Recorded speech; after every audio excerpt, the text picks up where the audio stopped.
Bueno, estamos acá en Entrevistando a Amigues, que esta sesión, digamos, ya tenemos una lista interminable, pero vamos a empezar. A la persona que queríamos tener hoy es a Gabriela Auge.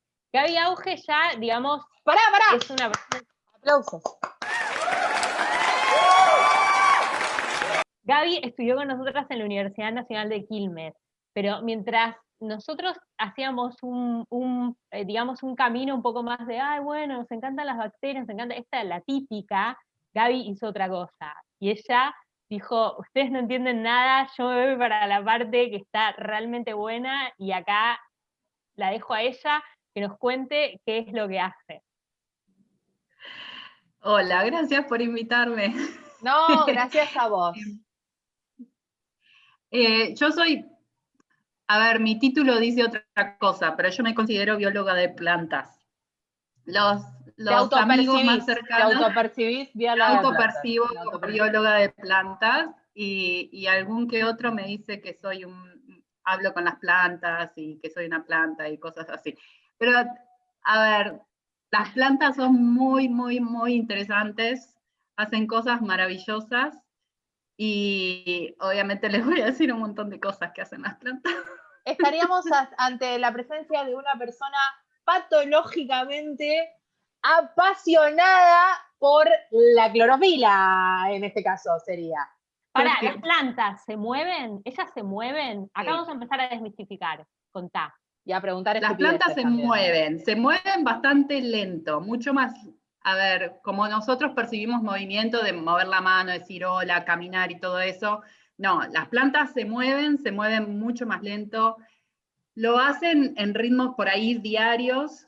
El ejemplo más claro es el girasol, que va girando la flor para mirar el sol durante el día, pero hay plantas que hacen movimientos muy, muy, muy, muy rápido, como la mimosa púdica, que es una plantita que vos la tocás y cierra las hojitas, las cierra inmediatamente. Y también la Venus flytrap, que no sé. No, te iba a preguntar, las plantas carnívoras, ¿es verdad que son carnívoras? ¿O esto Sí, es algo son que es una carnívoras. mentira que nos ponen para vendernos? Sí. No, son carnívoras en serio, porque viven en lugares donde hay falta de nutrientes, y esos nutrientes los consiguen de digerir animales. Esperá, ¿Qué tipo de animales? ¿Qué se comen? ¿Una vaca? ¿qué tipo No, de animales? explícame qué comen. No, la mayoría come insectos. Ahí va. Sí, a ver, come.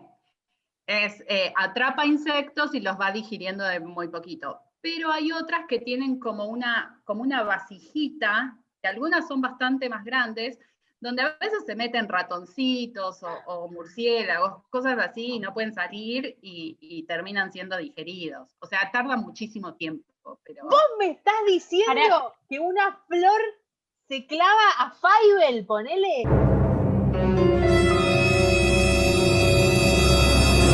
No, sí.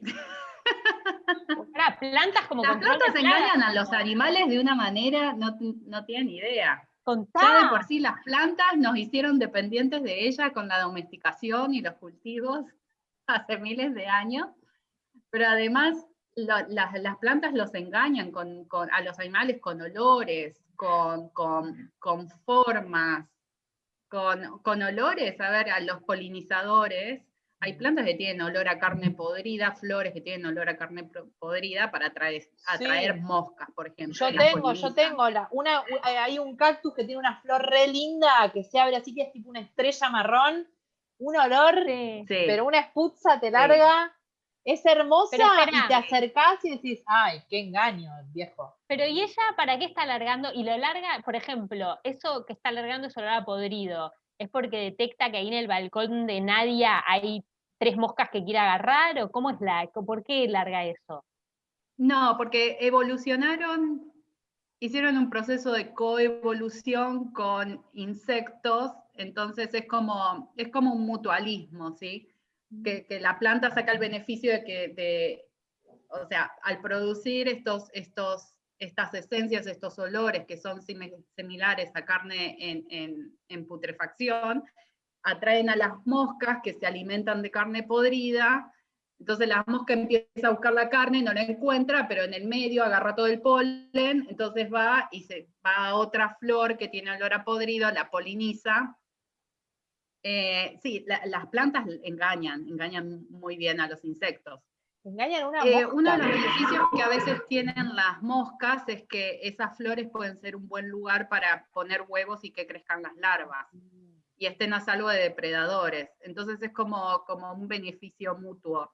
Pero claro, hay muchos más ejemplos de plantas que engañan y no, los animales no se sacan nada de beneficio en realidad. Ay, qué bárbaro. Me siento estafada. Quiero que lo sepas.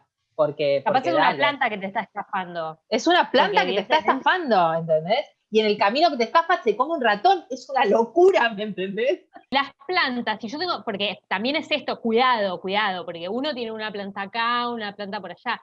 Pero ¿qué pasa cuando están muchas juntas? ¿Cómo se hablan entre ellas para decir, ojo que viene el ratón, mirá para este lado que yo le vengo y después vamos miti? ¿Cómo hacen? Bueno, hay varias formas. Una es que producen compuestos volátiles, como el etileno, como el metilhasmonato, que son hormonas vegetales, que lo que hacen al ser atacadas, producen esos compuestos volátiles, llegan a las plantas vecinas, y esas vecinas es como, no se escuchan, perciben esos compuestos, entonces saben que una planta que es cercana está siendo atacada, y de esa manera disparan estas respuestas inmunes que ayudan a defenderse mejor de los predadores, de los insectos, por ejemplo. Y después otra forma que tienen de comunicarse, que esto es bastante común en los bosques y es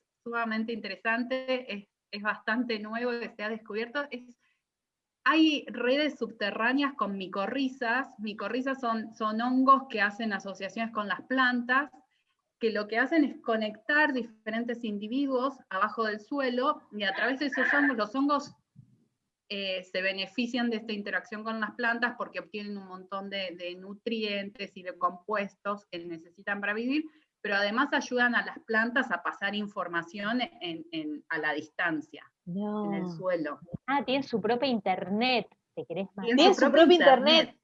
A un investigador lo escuché decir una vez que el sistema de comunicación por el etileno y el metilhasmonato era el Wi-Fi, el Wi-Fi, y las micorrizas es la internet cableada. ¡Claro! ¿Qué es lo que estás estudiando vos ahora? Yo lo que estudio un poco es algo de comunicación entre plantas, pero comunicación de generación a generación. Pará. Te estamos haciendo la gran Fantino. Para. Tienen una máquina del tiempo. ¿Cómo era esta película, la del lago, que ella se despierta y va para atrás? La casa del lago. Eso, ¿eso es lo que pasa? Lo que pasa es que las plantas madres pasan a la progenie información sobre el ambiente que experimentaron, y esa información ayuda a las plantas de generaciones subsiguientes a responder mejor a cambios ambientes.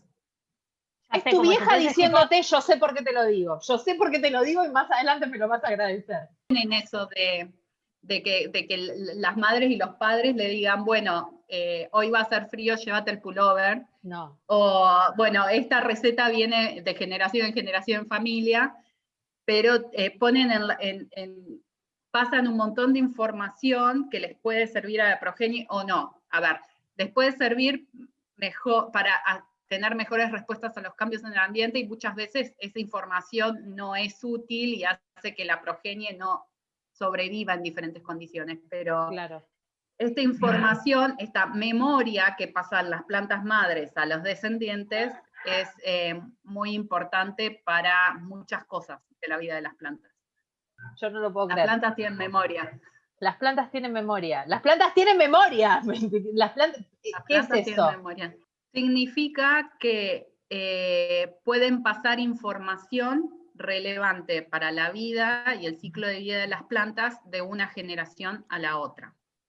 Es como si tú fueras... Los biólogos de plantas lo llamamos memoria ambiental. Muchas veces no es que la planta hija se lo encuentre, sino que esa memoria que le pasa a la planta madre a veces es tan fuerte que la planta hija no puede elegir entre usar esa información de la planta madre o usar la información de su propio ambiente. Eso pasa mucho con las semillas. Yo trabajo con germinación y con respuesta de las semillas a los cambios en el ambiente.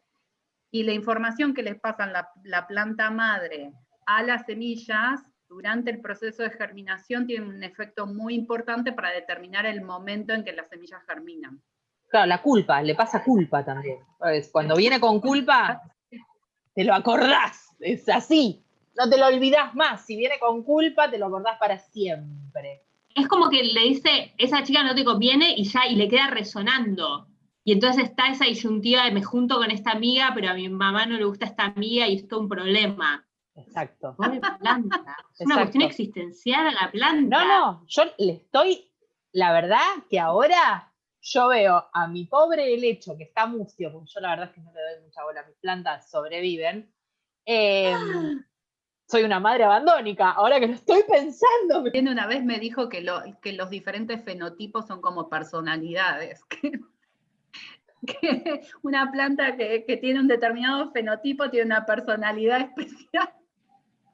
Es cierto, y yo cuando pienso en fenotipos me gusta pensar que es como, porque es verdad lo que pasa, viste que la gente ves un montón de potus ahí y son todos iguales, pero en realidad no son todos iguales, o sea, cada uno tiene lo que vos estás diciendo, su fenotipo es como su personalidad.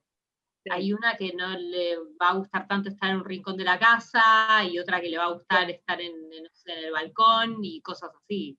Y aparte, me imagino, si vos tenés un bosque, una selva o lo que sea, y tenés varias plantas de la misma especie, también tienen, además de su personalidad, su función. Si es esto que se comunican, si se defienden, y qué sé yo, tiene que haber alguna que sea, no sé, la que haga campana, qué sé yo, me imagino, no tengo idea si es así.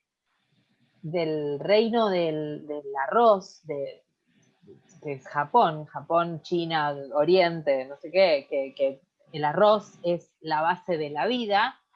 A vos te llevaron allá, a una argentina, la llevaron allá a estudiar el arroz. Quiero que cuentes qué fuiste a hacer a Japón, cuándo te fuiste, cuánto tiempo estuviste, ese tipo de cosas. Sí.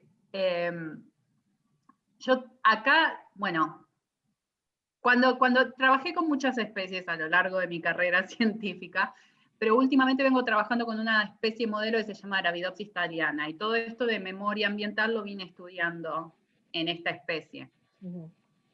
Pero cuando estaba haciendo mi postdoctorado en Estados Unidos, al laboratorio vino un investigador japonés, Toshi, un amigo, que cuando él se volvió a Japón empezó a trabajar con malezas que invaden cultivo de arroz.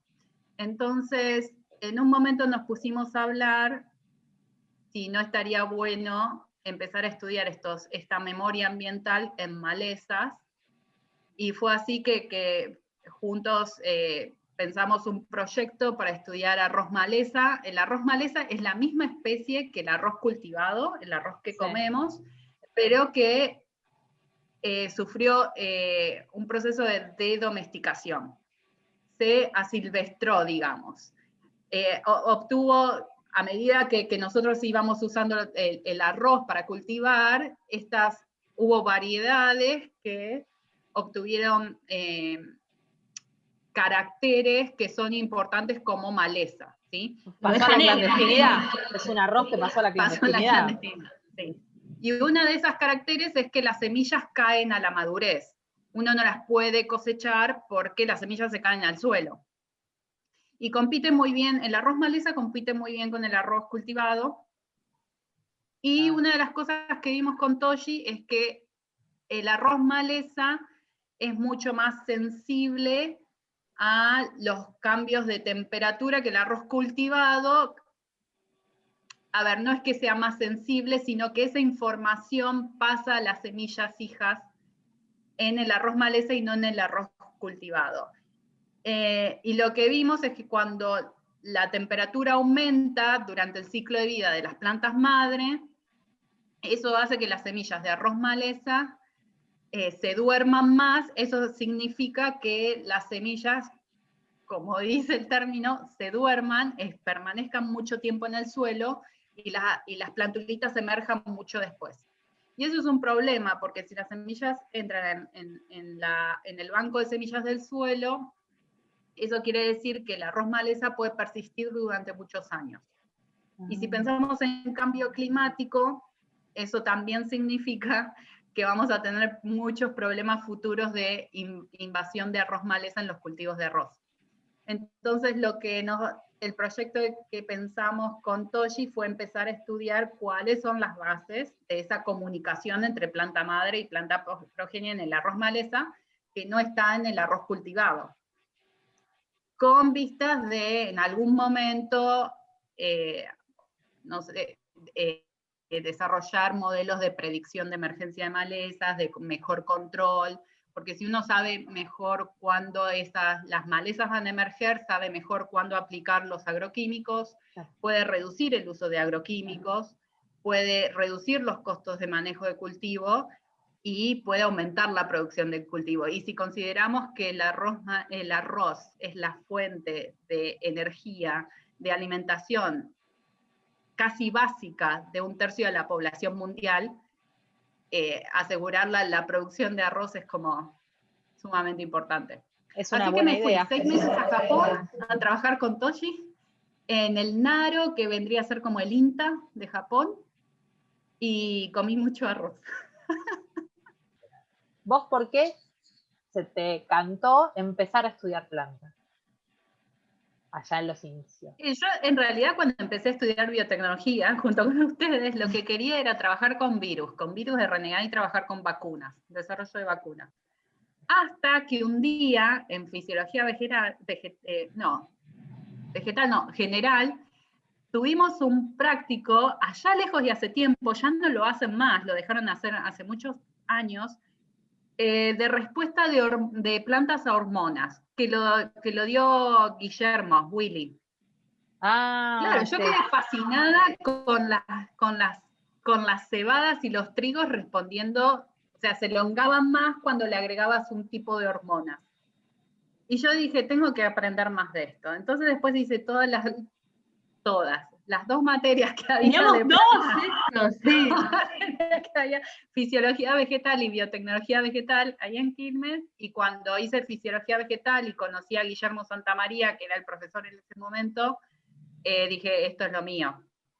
Así que ahí conseguí un laboratorio en el INTA de Castelar para hacer algo de trabajo con trigo, y después, bueno, ya dije, a ver, voy a hacer el doctorado en plantas, ¿no? Obviamente, y nunca más las dejé.